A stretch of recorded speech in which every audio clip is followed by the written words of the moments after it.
On the morning of January 27, 2023, a seemingly ordinary day in the small village of St. Michael's on Wyre in Lancashire turned into one of the most perplexing disappearances in recent history.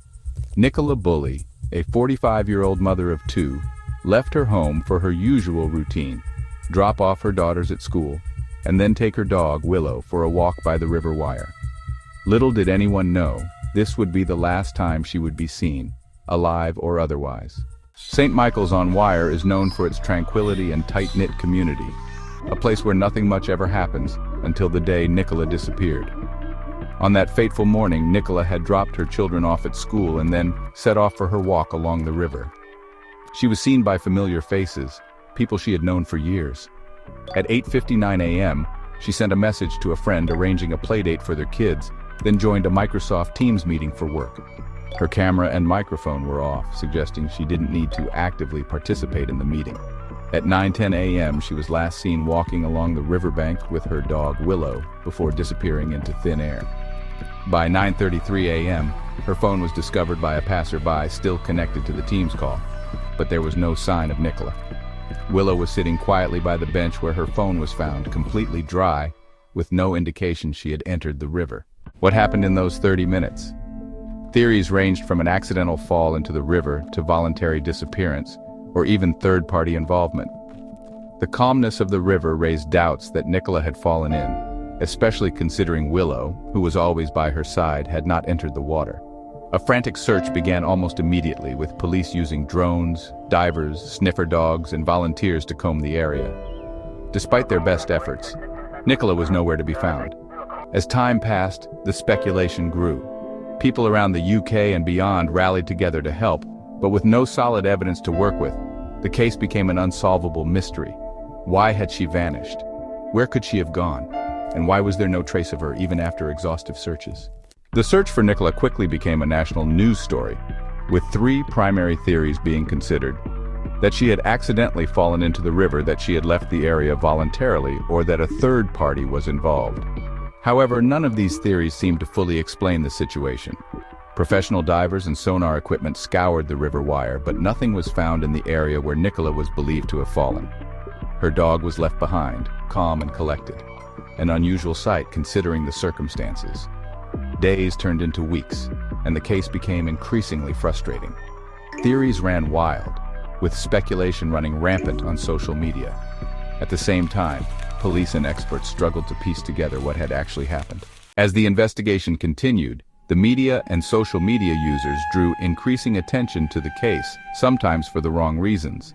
The police were criticized for their mishandling of the case, especially after releasing private details about Nicola's health, specifically her struggles with alcohol and menopause. This decision led to intense public speculation and added unnecessary pressure on her family. In the midst of this media circus, the search for Nicola seemed to be overshadowed by the flood of amateur investigators, with some even disrupting the scene of the investigation. Social media users created their own theories, and some even traveled to the area to try and solve the mystery.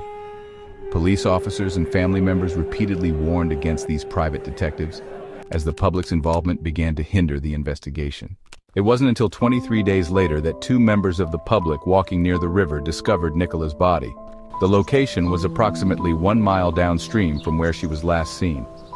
The public's search for answers had turned into an almost tragic waiting game. Despite professional divers and sonar equipment being deployed for weeks, it was two locals who finally found Nicola's body. But even then, questions remained. How had she gotten into the water? What had caused her to fall? Was it really an accident?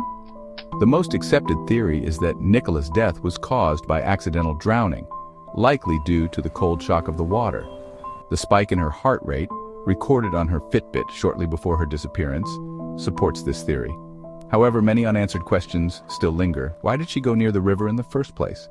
Was she distracted, or did something cause her to lose her balance? The mystery of Nicola's disappearance may never be fully solved. The tragic death of Nicola Bulley has left a lasting impact on the quiet village of St. Michael's on Wyre. Though the official inquest concluded that Nicola's death was accidental, the questions surrounding her disappearance continue to haunt both her family and the wider public. This case highlights the dangers of unchecked speculation and the importance of responsible reporting. While the media and public clamored for answers, they also left the family in distress, bombarding them with questions, theories, and accusations. The Nicola Bulley case serves as a stark reminder that sometimes the most inexplicable events can happen in the most ordinary places. Her death, though officially ruled as accidental, remains shrouded in mystery, and the questions surrounding her disappearance continue to captivate both the community and the nation. In the end, Nicola's story is a reminder that in even the most tranquil settings, the unexpected can strike, leaving us to grapple with the unknown. Will we ever truly know what happened that morning by the river Wire? This tragedy also serves as a poignant reminder to respect the privacy of individuals and families during times of crisis. As the case of Nicola Bulley comes to a close, it leaves behind a quiet village and a wider public still searching for answers.